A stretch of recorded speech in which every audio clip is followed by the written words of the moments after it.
같이 읽고 마지막에는 아멘 하도록 하겠습니다. 제가 먼저 읽겠습니다.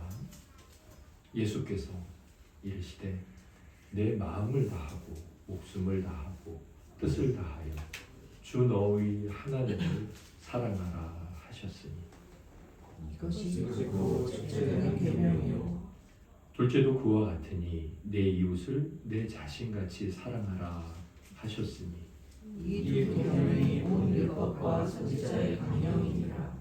아멘. 우리 함께 기도드리겠습니다.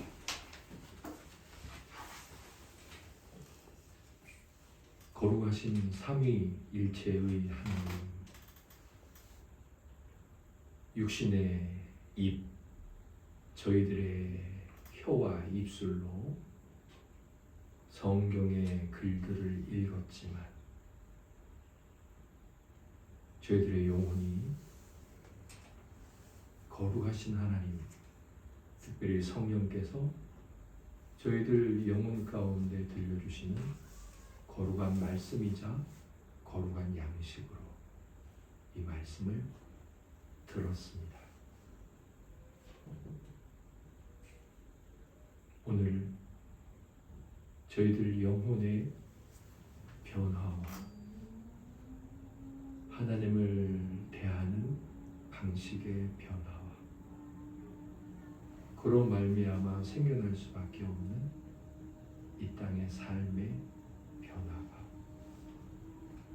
있게 하여 주시되 잘 참고 인내하는 것이 하나님께서 농부로 일하시는 밭의 모습인 줄 알아 믿음으로 기다리기도 하며 기다리다 열매 맺는 하나님의 손을 보기도 하며 그렇게 농부를 기쁘시게 해드리는 밭으로 잘 서게 하시며 당신께서 워낙 이것을 기뻐하시는 까닭에 당신의 은혜로 이것이 저희들 안에서 잘 맺어질 것임을 믿게 하옵소서.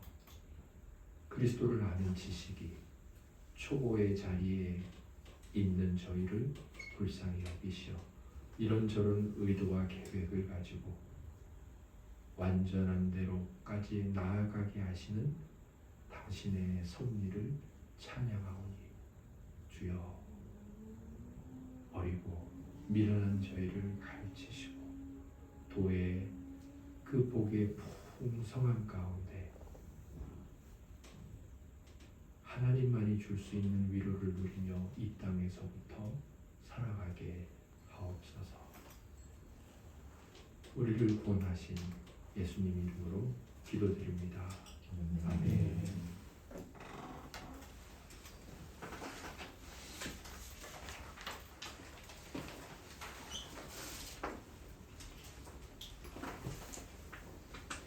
오늘 우리가 함께 들을 하나님의 말씀의 제목은 하나님의 율법이 우리에게 요구하는 것은 무엇입니까? 그래서 HC 하이델베르크 카테키즘 4문의 첫 시간입니다. 제가 오늘 우리 지체들께 나눠드렸는데 그동안 1문에서부터 4문까지 질문과 답을 정리를 해놨어요. 그래서 하이델베르크 요리문답을 한번 암송해보자. 이것이 우리가 크나큰 시험과 또 여러 낙심이나 또 교만해질 여러 하나님의 은혜와 축복 가운데서 겸손하게 잠잠하게 또 지극히 평안하며 담대하게 한 능력이 될 것입니다. 이것이 우리 에베소 6장에 나오는 거룩한 무장이 되게 할 겁니다. 반드시 그렇습니다. 우리 지체들께서 조금 더디시고 바쁘고 중요한 일이 있더라도 생명보다 더 중요한 것은 없다라는 생각을 하시면 잘 안 외워지지만 외워야 되겠다는 마음이 드실 겁니다. 자꾸 까먹겠지만 저처럼 계속해서 때때로 암기해 나가시기를 바랍니다. 오늘 이제 사문을 시작합니다. 저희들이 1, 2, 3문 했고 사문에 제가 질문을 읽을 테니까 우리 다 같이 저도 답을 읽도록 하겠습니다. 사문. 하나님의 율법이 우리에게 요구하는 것은 무엇입니까? 답. 그리스도께서는 다음과 같이 요약하여 가르치십니다. 마태복음 22장 37절에서 40절. 내 마음을 다하고 목숨을 다하고 뜻을 다하고 힘을 다하여 주 너의 하나님을 사랑하라 하셨으니 이것이 크고 첫째 되는 계명이요 둘째도 그와 같으니 내 이웃을 내 자신같이 사랑하라 하셨으니 이 두 계명이 온 율법과 선지자의 강령이니라. 아멘. 하늘의 그 요리 문답은 이제 앞에 있는 내용이 뒤에 있는 내용으로 자연스럽게 연결이 된다고 했습니다. 그러면 사문에서 하나님의 율법이 우리에게 요구하는 것은 무엇입니까를 왜 배우지? 그것을 알려면 산문이 어떻게 끝났지를 알면 돼요. 산문은 크게 이제 두 가지. 비참함이 무엇이냐. 그다음에 우리가 왜 비참하냐. 그걸 이제 배웠고 마지막은 이거였죠. 그 비참함을 우리가 어떻게 알 수 있느냐. 무엇이 우리에게 비참하다고 알려주느냐. 였습니다. 그래서 그 3문의 마지막이 4문의 내용으로 연결이 되죠. 사실은 4문과 5문 두 가지 내용이 이제 연결이 됩니다. 당연히 또 5문은 6문으로 연결이 돼요. 그래서 지난번 이 하이델베르그 요리 문답의 마지막 강론은 율법이 어떻게 우리의 비참함을 알려주는가, 어떻게 해서 율법이 우리의 비참함을 알려주지, 그렇게 끝났습니다. 그리고 그에 대한 답이 4문인데요. 먼저 오늘 우리가 함께 할 내용은 율법이 무엇이냐, 율법의 골자, 그 다음에는 그 율법이 무엇이냐를 알았는데 그렇다면 알려준 그 무엇을 우리가 어떻게 이해하고 받아들일 수 있는지 주해라고 할 수 있어요. 그 내용이 무엇인지 그것을 배우게 되고 마지막으로 특별히 이제 제가 오늘 하이델베르그 요리문답 가운데서 우리가 마음에 조금 더 새겨두어야 할 제가 오늘은 예배에 관해서 함께 이 시대 많은 교회가 있고 예배 모임이 있고 예배를 드린다고 하는데 우리 예배는 어때야 하는가에 관해서 말하자면 지난주에 했던 내용 중에 한 가지처럼 특별히 우리가 심령에 새겨두어야 할 것으로 그렇게 이 하이델베르그 요리문답 내용을 정리를 해놨습니다. 사문은 이번 주에 한 번, 그리고 다음 주에 한 번 해서 두 번에 나눠 마치게 될 겁니다. 첫 번째, 율법의 골자라고 해놨는데 골자가 무엇이죠? 골자는 밑에 보시면 인터넷 사전을 찾아봤더니 말이나 일의 요점이나 핵심, 이 골자 할 때 골은 뼈 골자죠. 그래서 뭐 골갱이라고도 말을 하더라고요. 그리고 순화에서는 요점, 그리고 핵심, 우리가 자주 사용하는 말인데 율법의 그럼 핵심은 뭐냐? 율법의 요점은 뭐냐? 하나님이 말씀하시고 우리에게 지키라고 하신 명령 혹은 하나님의 뜻, 이것의 핵심은 뭐냐? 구약과 신약 모두에 나옵니다. 그래서 구약과 신약 모두는 하나라고 말을 할 수 있고 우리에게 모두가 다 필요한 것입니다. 먼저 신명기 6장 5절에 이렇게 되어 있습니다. 같이 읽고 아멘 하겠습니다. 너는 마음을 다하고 뜻을 다하고 힘을 다하여 내 하나님 여호와를 사랑하라. 아멘. 여기에 이렇게 하나가 나오고 구약 레위기 19장 18절에도 또 한 가지가 나옵니다. 함께 읽고 아멘 하겠습니다. 원수를 갚지 말며 동포를 원망하지 말며 내 이웃 사랑하기를 내 자신과 같이 사랑하라. 나는 여호와이니라. 아멘. 이 두 구절에서 핵심적인 것, 가르치고 있는 것, 나머지 여러 가지 표현들이 나오지만 그것이 가르치고 있는 것을 요약하면 무엇이냐? 먼저 신명기 6장 5절에는 하나님 여호와를 사랑해라. 그리고 레위기 19장 18절은 내 이웃 사랑이를 내 자신과 같이 사랑해라. 인데 더 요약하면 내 이웃을 사랑해라입니다. 그래서 이것을 예수 그리스도께서 한 번 더 확증하셨습니다. 마태복음 22장 37절과 39절 이제 두 곳에 나오는데 오늘 저희들이 읽은 본문이죠. 37절에 먼저 연달아 다 읽죠. 함께 읽고 아멘 하겠습니다. 예수께서 이르시되 내 마음을 다하고 목숨을 다하고 뜻을 다하여 주 너의 하나님을 사랑하라 하셨으니 둘째도 그와 같으니 내 이웃을 내 자신같이 사랑하라 하셨으니 아멘. 제가 각주를 달아놨는데 이 마태복음 22장 37절과 39절은 맨 마지막에 제가 각주 2라고 되어 있는데요. 누가복음 10장 27절에도 나옵니다. 병행 구절이에요. 같은 내용의 구절이 누가복음에도 나오는 건데 거기 보니까 이렇게 되어 있죠. 대답하여 이르되 내 마음을 다하며 목숨을 다하며 힘을 다하며 뜻을 다하여 주 너의 하나님을 사랑하고 또한 내 이웃을 내 자신같이 사랑하라 하였나이다 라고 되어 있습니다.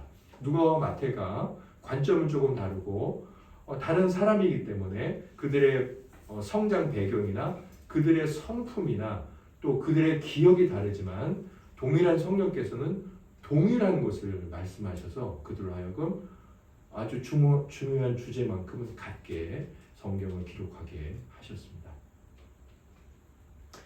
저와 여러분들이 오늘 믿어야 할 것이 한 가지 여기 기록되어 있는데 그리고 하나님께서 오늘 저와 여러분에게 말씀하시는데 하나님이 저와 여러분에게 법으로 주신 하나님의 명령으로 주신 두 가지 율법이 있는데 그것은 우리의 하나님 삼위일체 그 여호와를 온 마음과 온 힘과 온 뜻과 온 정성을 다하여 사랑하는 것인 줄 믿습니다. 또한 한 가지 법을 우리가 더 받았는데 그것은 우리의 이웃을 사랑하는 것입니다. 이것이 하나님의 뜻이고 하나님의 법입니다. 성경에 십계명도 나오고 여러 가지 레위기, 민수기, 신명기 안에 하나님의 뜻이 담겨 있습니다. 또 신약 성경에도 여러 가지 뜻이 나와 있습니다. 고린도전서 13장의 사랑은 뭐 이렇게나 그런데 그 모든 것을 압축하고 요약하고 다 추려냈더니 어떻게 정의할 수 있느냐? 하나님을 사랑하고 이웃을 사랑하라고 정의할 수 있습니다. 오늘은 마태복음 22장 37절 그 구절만 주의할 것입니다. 주의란 하나님의 성경 말씀을 깊게 들여다보고 또 이제 원래의 언어로 된 것을 살펴보면서 그 의미를 생각하고 우리 마음에 새기고 이렇게 하나님의 약속을 받고 이렇게 하나님의 뜻에 순종하겠다라고 결단하는 것까지 그것까지 주의인데요. 그래서 하나님을 사랑하라라는 마태복음 22장 37절 말씀에 대해서만 주의를 하고 다음 주에는 내 이웃을 사랑하라라는 39절을 주의하도록 하겠습니다. 하나씩 보겠습니다. 주의는 단어 하나하나를 보는 것이니까 먼저 마태복음 22장 37절에 보면 예수께서 이르시되 이렇게 말씀하고 나서 그 다음에 내 마음을 다하고 라고 되어 있습니다. 내 마음을 다하고 마음을 다한다는 게 무엇일까요? 그것에 대한 답이 주해입니다. 제가 밑에 각주를 달았는데 여기 마음은 원래의 언어인 헬라어 성경으로 봤을 때 이렇게 이해할 수 있어요. 이렇게 이해한다는 것은 이 마음이 헬라어로 다른 성경에 마음이라고 써 있다. 신약의 다른 성경에. 그러면 그 부분에서 이 마음을 이렇게 번역을 했다는 거예요. 어떻게? 애착 또는 욕망. 주님께서 물질에 내 마음이 가 있다라고 말씀하셨다는 것은 우리 마음이 가 있다는 게 뭐지? 라고 했을 때 그것은 우리의 애착, 사랑의 대상으로 가고 있다는 것이고 그것에 매달려 있다는 거예요. 그게 애착이죠. 애착 인형이 있지 않습니까? 그건 늘 끌어안고 사는 거예요. 우리의 마음이 가 있다는 것은 늘 그걸 끌어안고 산다는 거죠. 애착과 욕망이 마음이에요. 자, 그러면 내 마음을 다하고 이게 무슨 뜻이냐? 애착과 욕망 이것을 다한다는 거예요. 제가 이제 좀 써놨고 필요한 것 같아서 우리 지체들께도 그대로 그냥 제가 지우지 않았는데 하나님께서 우리의 마음 전체를 요구하신다. 마음을 다하고 그랬으니까 전체를 요구하신다는 거죠. 그것은 오직 그만을 사랑할 것을 원하신다는 것이다. 다른 어떤 것을 그분보다 더 선호하지 말아야 하는 것은 물론 다른 어떤 것도 그와 동등하게 만들어서는 안 된다는 겁니다. 우리가 여기서 오해하지 말아야 할 것이 있습니다. 오직 그만을 사랑하기를 원하신다라고 해놨어요. 그러면 그 어떤 것도 사랑해서는 안 되나 이런 생각이 들 수 있습니다. 그러면서 그 순간부터 조금 오해하게 되는데 그 다음 표현을 잘 보십시오. 다른 어떤 것을 그분보다 더 선호하지 말아야 된다는 겁니다. 절대형이 아니라 비교형이에요. 우리에게는 선호하는 것이 있습니다.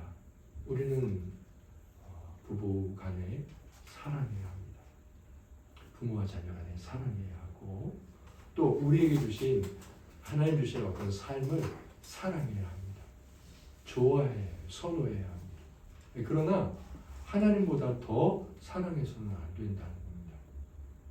이것은 이제 다음 주 이웃을 사랑하는 것에 대해서 우리가 하나님을 사랑하는 것과 어떻게 건강하게 생각을 가져야 하는가 그 부분에서 제가 좀 더 말씀을 드리겠습니다. 아무튼 다른 어떤 것도 그와 동등하게 만들어서는 안 된다는 것도 같은 의미입니다. 우리는 직장에 출근해서 학교에 가서 또 우리에게 맡겨진 여러 삶의 모습에서 어떻게 해야 됩니까? 하나님을 섬기는 거예요. 그게 이제 성경에서 요구하고 있는 거죠. 예, 회사의 명령을 따르는 게 아니라 하나님을 섬긴다는 마음으로 섬기는 겁니다. 그러려면 어떻게 해야 될까요? 예, 그것을 좋은 자리에다 놓아야 돼요. 그러나 하나님을 섬기는 것, 하나님 자신보다 그 자체보다 동등한 위치에 두어서는 안 된다는 거죠. 그래서 하나님을 사랑한다는 게 뭐냐 이렇게도 성경에 표현할 수 있는데 이사야 38장 3절에 보면 이런 말씀을 하고 있습니다. 우리 같이 읽고 아멘하겠습니다.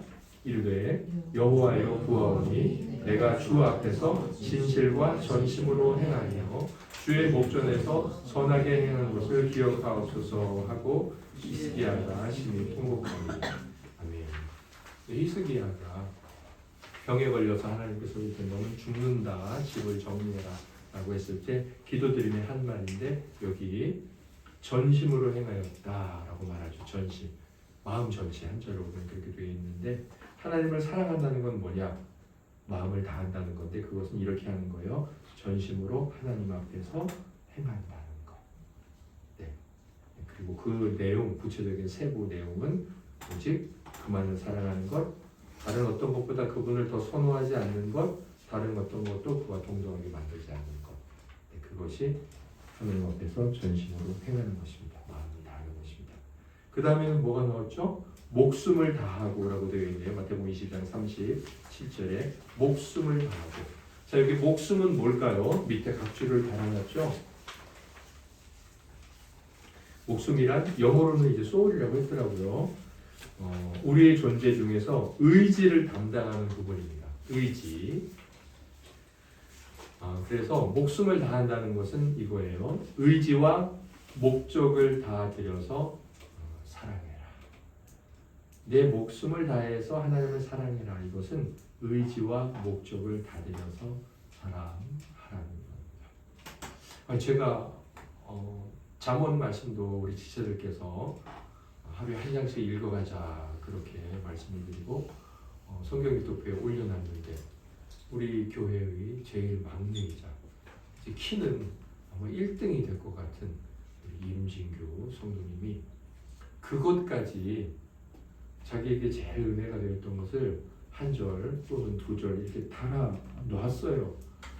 그래서 제가 마음이 참 기쁘고 기특하기도 한데 그거는 안 달아도 괜찮아요. 근데 물론 달아야 되겠다 생각하면 깊게 마음을 다해서 읽게 돼요. 잠언 말씀은 그냥 읽으셔도 됩니다.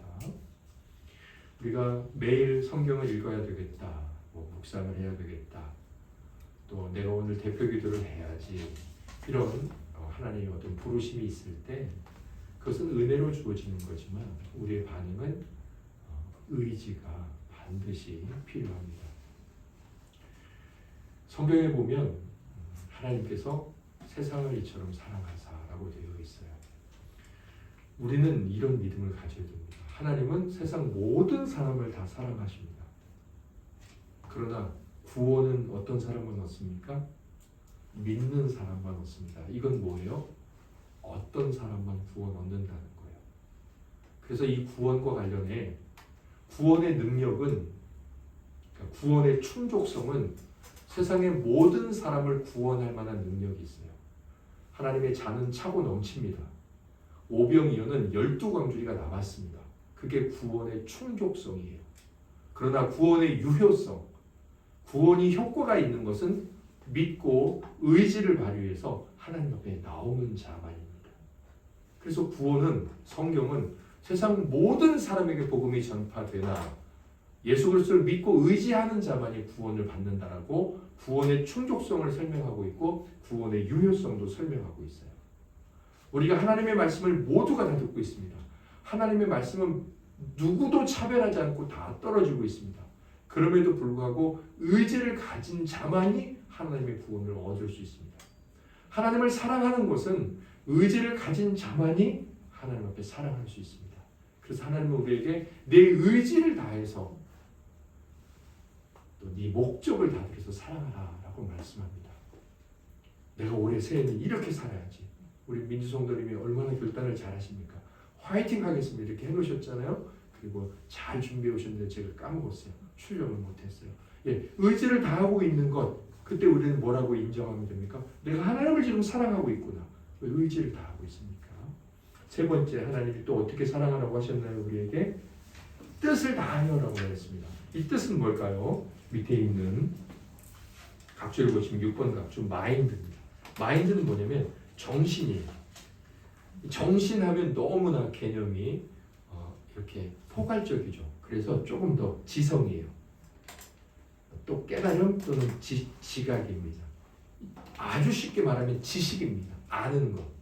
그래서 하나님은 우리에게 아는 것만큼 사랑해라라고 말씀하십니다. 너 나 알지? 그럼 네가 아는 것으로 나를 사랑해. 이렇게 말씀하는 겁니다. 하나님에 대해 아는 것만큼 사랑하라. 이건 무슨 말일까요? 하나님이 우리에게 내 뜻을 다해 사랑해라 라고 말씀하셨으니까 아는 것만큼 사랑해 라는 참된 의미는 네가 더 많이 알고 더 많이 알고 더 많이 알아서 정말 아는 게 많아져서 그렇게 아는 걸 많이 가지고 나를 사랑해 라고 말씀하신 거예요. 기독교는 믿음의 종교입니다. 그러나 지식을 배제하지 않습니다. 지식이 없어도 구원받을 수 있습니다. 그러나 하나님은 지식이 없어도 돼 라고 말씀하지 않습니다. 그래서 하나님 뭐라고 말씀하시죠? 나를 힘써 알아라 라고 말씀하십니다. 힘써 알아라고 말씀하십니다. 예배당에 책상이 있고 볼펜이 있는 교회는 복된 교회입니다. 하나님의 성경 옆에 자기의 펜이 있고 자기의 노트가 있는 자는 하나님을 사랑하는 자입니다. 이미 그것을 준비할 의지가 하나님을 사랑한다고 말하고 있는 것이고 그 의지를 다해서 알고자 하는 그 지식이 점점 많아지는 것이 하나님을 사랑하는 것입니다. 그래서 빌립보서 1장 9절이 생각났어요. 제가 뭐라고 되어 있습니까? 내가 기도하노라 너희 사랑을 지식과 모든 총명으로 점점 더 풍성하게 하사. 제가 한 2년째 만나지 않고 있는 우리 이제 누나 목사님이 계세요. 참 온세미루를 사랑하시고 저를 사랑해 주시고 우리 아내 사모를 사랑해 주시고 무슨 일 있을 때마다 본인도 힘든데 그렇게 헌신하시고 제 카톡 프로필에 그분 생일이 뜨더라고요. 제가 기억하고 있다. 다른 분은 선물을 못 해드려서 선물을 해드렸는데 저한테 이렇게 말씀하시더라고요. 아니 내 생일을 어떻게 기억을 하고 그래도 1년에 두세 번은 만났는데 제가 2년여 정도를 그냥 이곳에서 그냥 두문불출하고 그렇게 살아가고 있으느라고 안 만났는데 어떻게 기억하고 그래서 제가 다 기억하고 있죠. 우리가 더 가까운 친구, 더 사랑하고 더 관심 있는 친구는 그렇지 않은 사람보다 더 많은 그 사람에 대한 정보를 갖고 있습니다. 얘가 뭘 좋아하고, 얘 생일이 언제고, 얘가 어떤 날.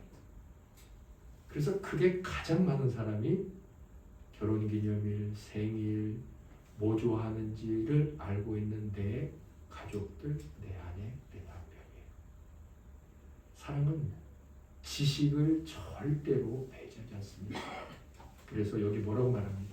성도들에게, 빌립보 교회 성도들이 뭐라고 말하죠? 너희들 사랑이 있지 않냐? 그 사랑을 좀 더 풍성하게 해봐. 그러면서 뭘로? 지식과 모든 총명으로. 성도들끼리 사랑하는데 성도들끼리 그 성도의 고민, 힘듦, 그 사람이 괴로워하는 거 아무것도 몰라. 그러면 우리는 사랑이 풍성해지지 않는다는 거예요. 우리의 사랑은 무엇으로 풍성해집니까? 사랑에 대한, 상대에 대한 지식, 그리고 그 지식을 가지고 지혜롭게, 이 총명은 지혜롭게 해야 되겠죠. 무조건 잘해줘서는 안 됩니다. 또 무조건 막혀서도 안 되겠죠. 이 두 가지가 지혜롭게, 이 지식이 지혜롭게 발현되어야 하겠죠. 부부간에도 이 사실은 사랑하고자 하는 마음이 있는데 지식이 없으니까 무식하게 사랑을 해가지고 내 마음도 몰라줘, 이런 말 많이 해왔죠. 저도 그렇고. 자, 우리가 하나님을 사랑할 때도 똑같습니다. 하나님을 아는 것만큼 사랑할 수 있습니다.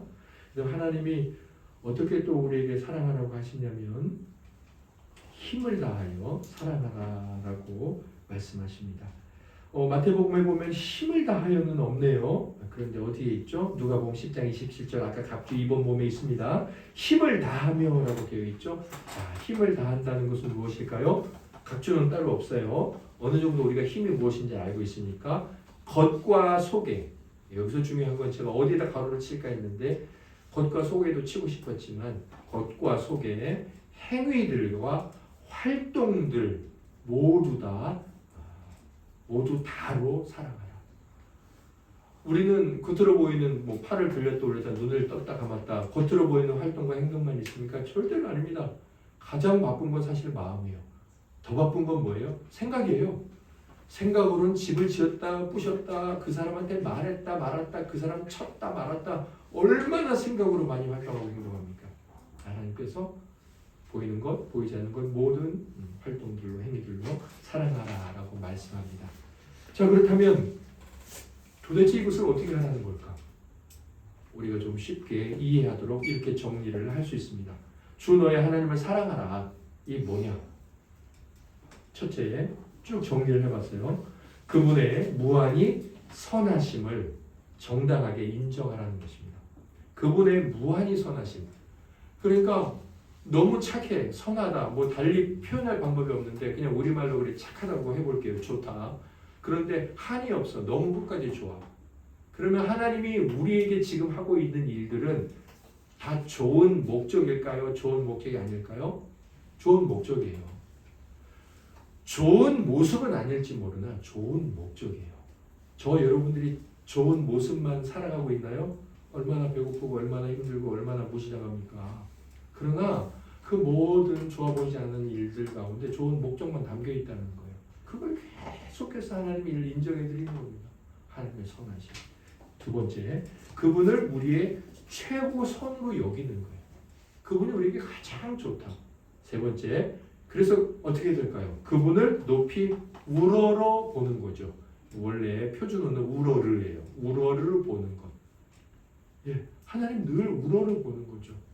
자, 그리고 네 번째, 하나님을 사랑하는 건 뭐예요? 그분 안에서만 즐거워하는 거예요. 네, 하나님이 우리에게 주신 거룩과 경건, 그 안에서 즐거워하는 거예요.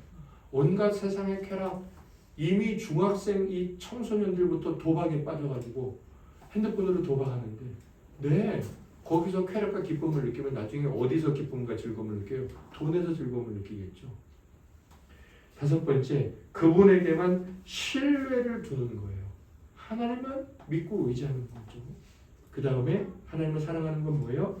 그분의 영광을 사모하는 거예요. 근데 하나님의 영광이 있습니다. 이 하나님의 영광이 왜 하나님의 영광인지 나도 그 영광이 되는 과정과 절차와 그 영광의 모습들을 소망하는 거예요. 나도 그렇게 살아가는 거죠. 그래서 나도 그 영광의 자리에 서겠다.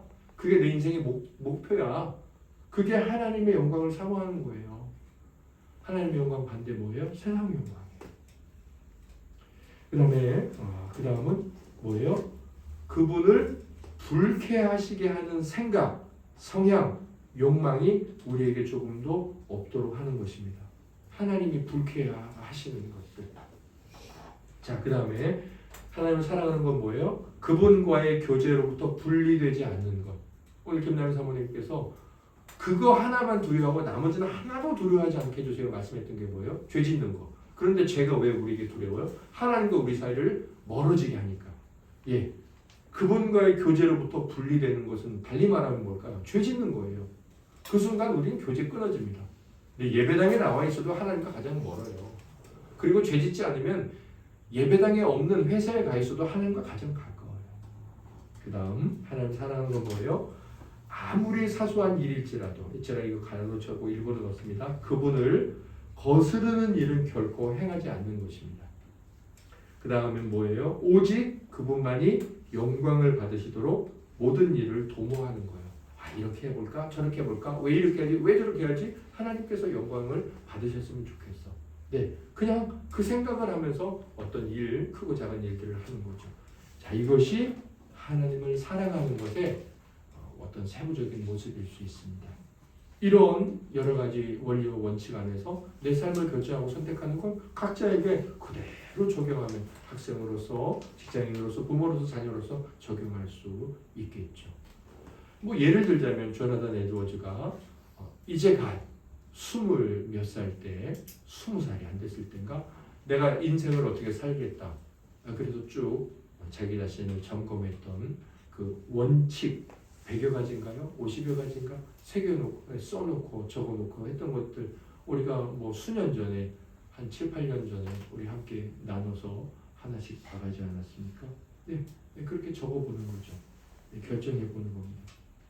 자, 그러면 이것이 크고 첫째 되는 계명인 이유는 무엇이냐라고 그렇게 말씀해놨는데 오늘 여기 마태복음 22장 37절과 39절에는 이 설명이 안 나오지만 아까 22장 읽었던 본문 오늘 전체 본문 37절 다음 38절 보시면 37절 그렇게 하나님을 사랑해라 우리 주님께서 말씀하시고 38절에 뭐라고 말씀하시죠? 이것은 크고 첫째 되는 계명이다. 두 가지를 말씀하셨습니다. 이것은 큰 계명이다. 이것은 첫째 되는 계명이다. 같은 의미일 수 있으면서 같은 의미를 두 가지 다른 모양으로 말씀하신 것은 강조일 수 있습니다. 너무 중요하다는 거죠. 계명이 중요한데 계명들 중에서도 이것이 더 중요하구나. 그렇게 주께서 말씀하신 것일 수 있습니다. 그렇다면 이것이 왜 그렇게 중요한 계명일까? 하나님을 사랑하는 것이 첫째는요. 그 직접적인 대상이 가장 크신 하나님 자신이기 때문입니다. 그게 왜 중요하냐면요. 그렇게 살아가는 것을 받는 대상 혹은 그렇게 하고 있는 대상이 크신 분이기 때문입니다. 그분이 첫째 되는 분이고요. 그가 이제 크신 분이기 때문이에요. 직접적인 대상. 자, 두 번째로 왜 이게 크고 첫째 되는 계명이냐면 다른 모든 계명들이 바라보는 목표이기 때문입니다.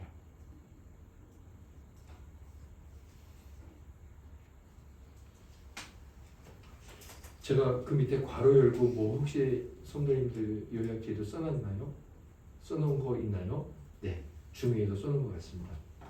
다른 모든 계명들에 대한 우리의 순종은 하나님을 향한 우리의 사랑을 드러내 보입니다. 우리 지체들께서 아무거나 생각해 보세요. 성경에 하나님이 이렇게 살아 저렇게 살아라고 말씀하신 것들이 있죠. 한 가지만 다들 생각해 보세요. 자, 다들 생각하셨죠? 생각하셨어요? 제가 여쭤볼 거예요. 한 분 시켜서 대표로. 다들 생각하셨죠? 지금 딱 여러분들에게 성경에서 이렇게 해라고 말씀하신 거 생각하셨나요? 생각하셨죠? 생각하신 줄 제가 그러면 생각했다라고 생각하고 한 분 정그린 성도님 지금 하나님이 성경에서 뭐 해라라고 한 걸 혹시 뭘 생각하셨어요? 술에 취하지 말라. 자, 네, 술에 취하지 말라. 여러분들도 그 이외에 다른 것들 다 생각하셨죠? 자, 그러면 하나님이 성경에 말씀하신 뭐 해라, 뭐 하지 마라, 말씀하신 모든 것들, 지금 이제 술 취하지 마라라고 말씀했는데 그것도 왜 우리가 순종을 해야 되느냐라고 했을 때 그것이 무엇이든 우리는 이렇게 말해야 돼요. 왜? 하나님을 사랑해야 하니까. 성경에 나오는 모든 계명과 모든 율법의 근원, 시작, 이유, 목적은 하나님을 사랑하는 것으로 귀결됩니다. 그게 결론이에요. 돌아간 결론입니다. 귀결. 그리고 이렇게도 말할 수 있죠. 그러니까 우리가 그렇게 살아갈 때 우리는 뭐라고 확신하면 돼요? 내가 하나님을 사랑하는구나. 그렇게 안 살면 내가 하나님을 사랑하지 않는구나. 그러니까 하나님을 사랑한다는 것은 공허한 것이 아니에요. 하나님을 사랑한다는 것은 막연한 원리나 원칙이 아니에요. 네. 그게 이 비의 모습입니다. 그래서 우리의 순종은 우리가 하나님을 사랑하는 정도를 보여줍니다. 자, 그리고 이게 왜 이제 크고 첫째 되는 계명이냐면 그것이 하나님께 드리는 주된 예배이기 때문입니다. 너무나 놀라워요. 뭐라고요? 하나님을 사랑하는 건 뭐라고요? 예배라고요. 어떤 예배라고요? 아주 중요하고 핵심이 되는 예배라고요. 뭐가 예배라고요? 하나님을 사랑하는 것. 지금 우리 오늘 와서 하나님을 찬송하고 하나님께 예물도 드렸고 뭐 여러 가지 섬김도 준비해 오셨고 뭐 여러 가지 봉사로 하고 계시는데 그것이 우리의 예배가 되려면 그게 어떤 결론으로 가야 돼요? 사랑해서. 하나님을 사랑해서 헌금하고 하나님을 사랑해서 대표기도하고 하나님을 사랑해서 식사 준비하고 하나님을 사랑해서 이런 것처럼 준비해 왔어. 예, 그 결론은 하나님을 사랑이고 사랑의 결론은 뭐예요? 그게 다 예배라고. 제가 밑에도 써놨나요? 의식법은 이것을 써놨나요? 의식법은 이것을 보조할 뿐이며 결국은 그것의 자리를 내주었다. 의식법이 뭘까요? 의식법은 다른 말로 예전이라고도 합니다. 예전은 뭘까요? 교황주의자들이 의복을 입고 나와서 이렇게 향을 피우고 한 사람씩 나와서 떡만 입에다가 사제들이 넣어주죠. 네, 그게 다 예전입니다. 그래서 교황주의자들은 예전 중심이죠. 그리고 우리는 프로테스탄트 참된 개혁주의 교회는 어떤 중심으로 하나님을 믿습니까? 말씀 중심으로 하나님을 믿죠. 그래서 예전 중심은 어떤 모습으로 바뀌게 되었습니까? 적그리스도로, 마귀적으로, 우상숭배로 완전히 바뀌게 되었습니다. 참된 신앙이 이 프로테스탄트 기독교 복음에만 남아있게 되었습니다. 이 마지막 것은 이 C는 제가 오늘 우리 지체들과 조금 더 강조해서 나누는 말씀으로 정리를 하려고 합니다. 하나님께 드리는 주된 예배로서의 하나님을 사랑하는 것은 우리에게란 성도에게 가장 중요한 일일 것입니다. 왜냐하면 우리는 평생 적어도 7일에 한 번은 하나님을 예배하고 그리고 적어도 더 많이 예배하면 수요일에 모여서 예배를 하고 또 어떤 분들은 매일같이 새벽 예배를 드리고 또 어떤 분들은 가정에서 하나님을 예배한다라고 하기 때문입니다. 그런데 그렇게 드려온 예배가 참된 예배가 아니라면 어떻게 하겠습니까? 그리고 그 예배가 하나님이 받으실 예배가 아니라면 어떻게 하겠습니까? 그래서 제가 오늘 너무나 중요한 이 예배, 사실 오늘 우리 이명수 집사님께서도 목숨을 걸고 처음에 나는 주일날 쉬지 않으면 회사 못 들어간다. 정말 다니엘처럼 죽으면 죽으리다라고 에스더처럼 고백했는데 하나님이 놀랍게 그런 일이 일어날까 싶었는데 회사에서 들어오라고 했어요. 그리고 그러한 마음으로 수년간 기회가 있었지만 포기하고 있다. 하나님의 은혜로 주일날 쉬게 되었어요. 그럼에도 오늘 이제 다시 출근하라는 여러 어려움들이 있습니다. 우리는 그것을 단순히 그냥 그런 일들이 일어날 수 있어 이렇게 봐야 하는 걸까요? 그리고 요즘 많은 사람들이 일요일에도 출근을 하니까 시대에 맞게 옷을 갈아입어야 돼. 그래서 월요일에 예배 드리는 교회, 화요일에 예배 드리는 교회, 우리는 어떻게 생각을 해야 할까요? 그리고 저도 한동안은 콤비를 입고 청바지를 입고 나와서 설교를 하기도 하고 예배를 드리기도 했고, 그리고 강대상도 없고 연극 공연을 하면서 락카페 같이 하나님 앞에 찬양을 하고 예배를 드리는 것에 대해서 우리는 어떻게 생각해야 되고, 그런 세상의 여러 변화들에 대해 어떤 기준과 건강함을 가지고 살아야 할까요? 정말 우리는 100번 예배를 드리면 하나님은 100번 기뻐하시고, 한 번 예배 드리면 하나님은 한 번 기뻐하시는 그런 예배일까요? 그래서 저는 오늘 이 마지막 이 예배에 관한 내용이 참 중요하다고 생각합니다. 더군다나 우리의 모든 순종이 하나님을 향한 사랑이고 결국 예배는 하나님을 향한 사랑이기 때문에 먼저 우리의 바른 기준을 위해서 3가지 정도로 제가 생각해보자 라고 말씀드리고 싶었고, 이 3가지를 우리 심령에서 잘 새겨두고 오늘 들은 것들이 여러모로 우리의 영혼에 성숙과 성장을 가져오기를 바랍니다. 그래서 첫째로는 성찬에 관한 견해들을 통해 생각해 볼 수 있는 예배의 형식과 내용입니다. 지체들께서 그리고 제 설교를 혹시나 어떻게 유튜브를 통해 듣는 그 어느 분이라도 이런 3가지 근거를 제시할 테니 이것을 가지고 정말 하나님 앞에서 어떻게 예배를 드려야 되는지 곰곰이 생각해 보시길 바랍니다. 여러분들이 눈물을 흘리고 뜨겁게 하나님을 사랑한다고 말하는 고백이 정말 그런 고백인지 생각해 보시길 바랍니다. 그래서 이렇게 생각해 볼 수 있습니다. 저는 하나님 앞에 예배를 드리면서 이 성찬식과 관련한 이 방식을 통해 답을 얻을 수 있겠다 싶었습니다. 그러나 제가 이것만을 기준으로 삼지 않고 다른 2가지도 더 찾아봤습니다. 첫째로 성찬식에 대한 생각들, 포도주와 떡을 떼는 이 성찬 예식을 교황주의자들, 우리가 잘 알고 있는 천주교라고 말하는 자들, 그들은 화채설을 주장합니다. 화채설이 뭐냐면 제가 밑에 써놨지만 빵과 포도주가 각기 예수의 몸과 피로 바뀐다는 것입니다. 그러니까 그 사람들이 함께 모여서 성찬식을 한다. 그럼 그 사람들은 어떤 믿음이 있습니까? 신부가 잔을 먹고 또 이제 이 지체들에게는 떡만 주잖아요. 입에다 넣어주잖아요. 그러면 먹는 순간 그건 떡이 아니에요. 자기 입술에 닿는 순간 예수님의 몸인 거예요. 예수님의 살인 거예요. 떡이 절대로 아닙니다.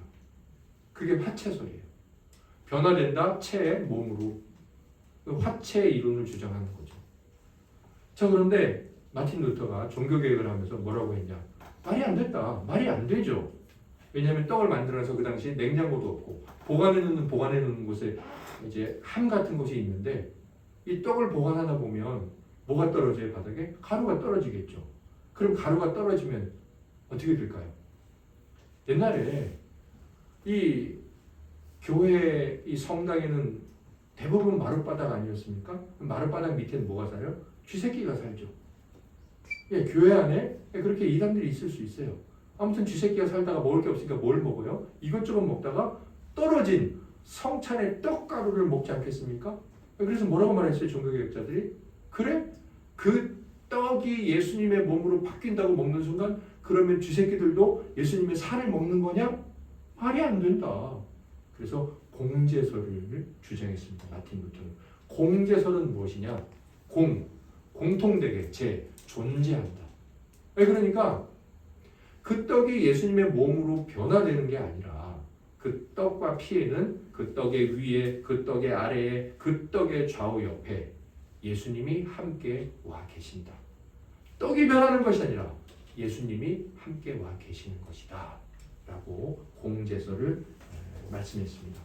그래서 그리스도의 몸과 피의 실체가 현존하는 빵과 포도주의 실체와 나란히 존재한다. 공제설입니다. 밑에 써있죠.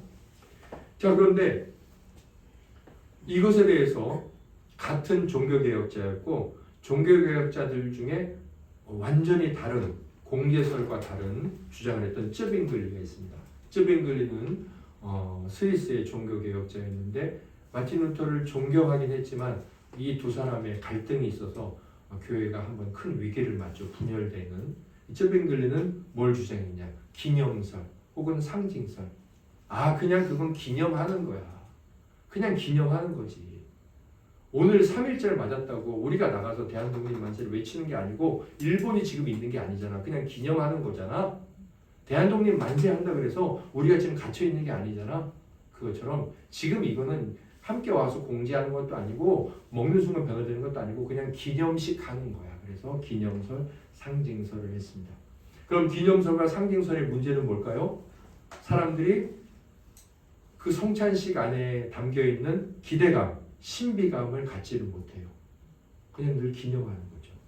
자, 그랬는데 이 공제설과 기념설을 하나로, 그래서 오늘 우리에게 지금도 우리 교회, 개혁주의 교회에서 그리고 거의 대부분의 이 프로테스탄트 교회에서 인정하고 있는 성찬식은 무엇이냐?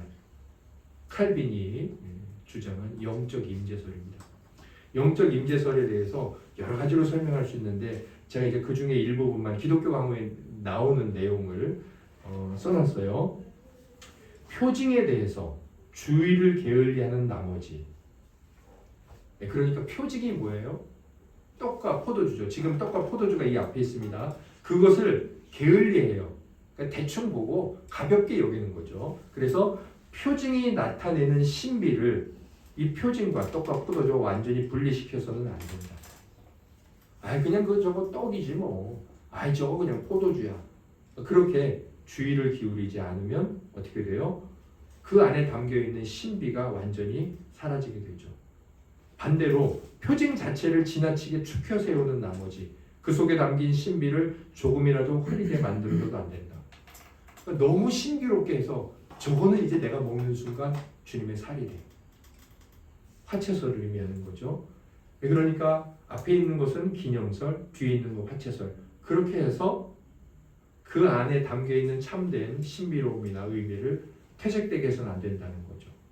그러고 나서 이렇게 말합니다. 떡과 포도주가 육체의 생명을 지탱시키고 유지시켜주는 것과 똑같은 방식으로 우리가 성찬식 마지막 주에 떡과 포도주를 먹으면 우리의 몸을 지탱시켜주죠. 곧 조금 먹고 지탱되는 건 아니지만 우리의 몸이라는 건 그런 의미잖아요. 마찬가지로 그리스도의 살과 피가, 자, 떡과 포도주가 아닙니다. 그리스도의 살과 피가 우리의 영혼에게 양식이 된다. 이게 이제 우리가 성찬식을 할 때 가져야 될 마음의 태도라는 거예요. 떡이 보이는 것으로는 안 되고 반드시 먹어야만 몸에 영양이 공급되는 것처럼 영혼도 그리스도께 진정으로 깊이 참여해져야만 비로소 그의 능력으로 살리심을 얻게 되는 것이다. 그렇게 떡과 포도주가 영적으로 그리스도의 살과 피가 되어서 우리에게 직접 임재한다는 겁니다. 그러니까 성찬식을 통해서 우리는 하나님과 하나 되는 진짜 경험이 있어요, 없어요? 진짜로 있어요. 하지만 그 진짜 경험은 떡과 포도주를 먹었기 때문이에요? 아니에요. 영으로 임하는, 그래서 우리 영혼이 먹은 그리스도의 살과 피 때문이에요. 그리고 그 성찬식에 참여하지 않고 그냥 바라보면서 나 먹었다, 오늘 떡과 포도주를 먹어서 이렇게 말할 수 없는 것처럼 실제로 우리가 그리스도의 살과 피에 참여하는 하나님의 말씀과 하나님의 약속에 성령의 임재하심에 참여함으로 우리의 영혼은 실제로 하나 되어 있음을, 하나됨을 경험한다는 거예요. 경험하고 있어요. 지금 이 시간에도. 자, 이렇게 성찬에 관한 견해들을 볼 때 이 예배를 생각할 수 있겠구나 싶었습니다. 예배는 뭡니까? 그냥 이런 예식을 한다고 우리가 은혜를 받습니까? 그렇지 않아요. 예배의 자리에만 오면 무조건 다 구원 받습니까? 세례를 받았다 그럼 그 사람은 모두가 다 천국 갑니까? 그게 천주교라고는 말하기 싫고 로마 교황주의자들의 주장이에요. 그러나 기독교는 그렇게 말하지 않습니다. 그러면 예배는 그냥 기념하는 겁니까? 주님의 부활을? 그것도 아니라는 겁니다. 예배는 뭐요? 우리의 몸이 실제로 나와야 하고 이 자리를 지켜야 하고 또 어떻게 해야 돼요? 주의를 지켜야 합니다. 그러나 그 자체만으로 하나님의 은혜를 받는다라고 생각해서는 안 되고 어떻게 해야 됩니까? 우리의 영혼이 이 자리에서 천국이 열려 있는 것과 하나님의 영광의 보좌가 우리의 영혼 가운데 계신 것과 우리는 지금 이 자리에 있지만 우리의 영혼은 그 보좌 앞에서 천사들과 함께 하나님을 찬양하고 있다는 것을 알고 믿는 것입니다. 그리고 그러한 마음으로 찬양하고 실제 입으로 찬양하고 그러한 마음으로 떨어지는 천국의 씨앗을 마음에 뿌리고 그러한 몸으로 그것에 대해 하나님 앞에 반응하고 찬양하고 기도하고 아멘 화답하고 그것이 이 성찬의 여러 주장들을 통해 볼 수 있는 바른 예배의 모습이라는 겁니다. 저는 그래서 이것을 성경에 나오는 한 가지 중요한 사건을 통해서 깨달을 수 있었습니다. 특별히 요즘 사회에서 어떤 교회 참 대단합니다. 그 교회를 폄하하거나 비난할 마음은 전혀 없습니다. 여자 목사님이신데 교회를 세운 지 불과 1, 2년, 3년밖에 되지 않았습니다. 그 교회에 모이는 사람들이 정말 대단합니다. 엄청나게 많이 모이는 거예요. 더 놀라운 것은 젊은 사람들이 모입니다. 잘 기획이 되어 있고요. 예배가 드리는 일에 정말 마음과 감정이 끌어올라오게 그렇게 예배가 세팅되어 있습니다. 뜨거운 찬양, 마음을 울컥하게 하는 예배, 조명, 여러 가지 것들. 한참 빈야드 형식의 예배, 그래서 우리나라에서는 경배와 찬양, 그 하스데반 목사님, 선교사님 통한 그분의 찬양이 뜨거웠고, 그다음에 예수전도단의 예배. 그래서 저희도 대학 때 우리 청관웅이가 수요예배 찬양을 인도하기 시작하면서 손을 들고 하나님을 찬양하고 그다음 곳곳에서 집회가 많이 벌어졌죠. 그때 그 뒤로 나온 이야기가 뭐냐면 자유의 예배, 하나님 앞에 우리가 춤추는 예배, 우리가 감격한 예배를 많이 고백을 했습니다. 그런 고백은 맞을까요? 틀릴까요? 틀리지 않습니다. 왜냐하면 성경에서 차용한 내용일 수 있기 때문입니다. 성경 어디에 나옵니까? 말씀을 저와 함께 보겠습니다. 사무엘하 6장 14절과 20절인데 같이 읽고 아멘 하겠습니다. 시작. 다윗이 여호와 앞에서 힘을 다하여 춤을 추는데 그때 다윗이 배 에봇을 입었더라. 다윗이 자기의 가족에게 축복하러 돌아오매 사울의 딸 미갈이 나와서 다윗을 맞으며 이르되 이스라엘 왕이 오늘 어떻게 영화로우신지 방탕한 자가 염치 없이 자기의 몸을 드러내는 것처럼 오늘 그의 신복의 계집종의 눈앞에서 몸을 드러내셨도다 하니 아멘. 이 구절이에요. 지금도 그런 목요 집회가 있고 원세미로 교회에서도 클럽 선교단을 통해 목요 찬양 집회를 하기도 했었죠. 그런 집회나 예배가 잘못됐다라고 말씀드리는 게 절대로 아닙니다. 왜냐하면 성경에 나오니까 대부분 그런 집회가 그런 춤춤의 찬양해라, 옷이 벗겨질 정도로 찬양해라 라고 말씀하는 건 여기입니다. 여기. 그런데 우리가 여기에서 하나님께서는 좌우로 치우치지 말라고 말씀을 하셨기 때문에 균형을 잡는 게 필요한데 제가 놀라운 사실을 발견했어요.